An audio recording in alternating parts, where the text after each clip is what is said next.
खजूर का जो पूरी दुनिया में मशहूर है खजूर हमारे सिंध की, मैं इस वक्त वहाँ पे मौजूद हूँ।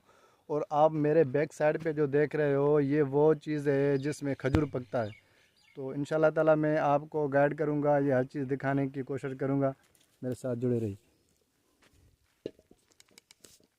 तो आप लोग ये देख सकते हो, आप इस वक्त जो देख रहे हो ये चीज़, ये जो है चूल्हा है, इसमें खजूर जो है ना, खजूर पकने का सारा सिस्टम इसी में होता है। ये हाथ से बना हुआ है और आप देख सकते हो ये किस तरीके से ये बनाते हैं। तो इसके बाद इंशाल्लाह ताला 1-2 दिन में जो है ना इनका काम शुरू होगा खजूरों का।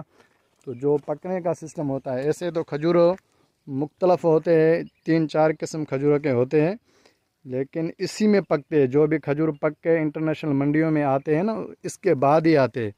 और आप इस वक्त ये नज़ारा देख सकते हो, क्योंकि इसके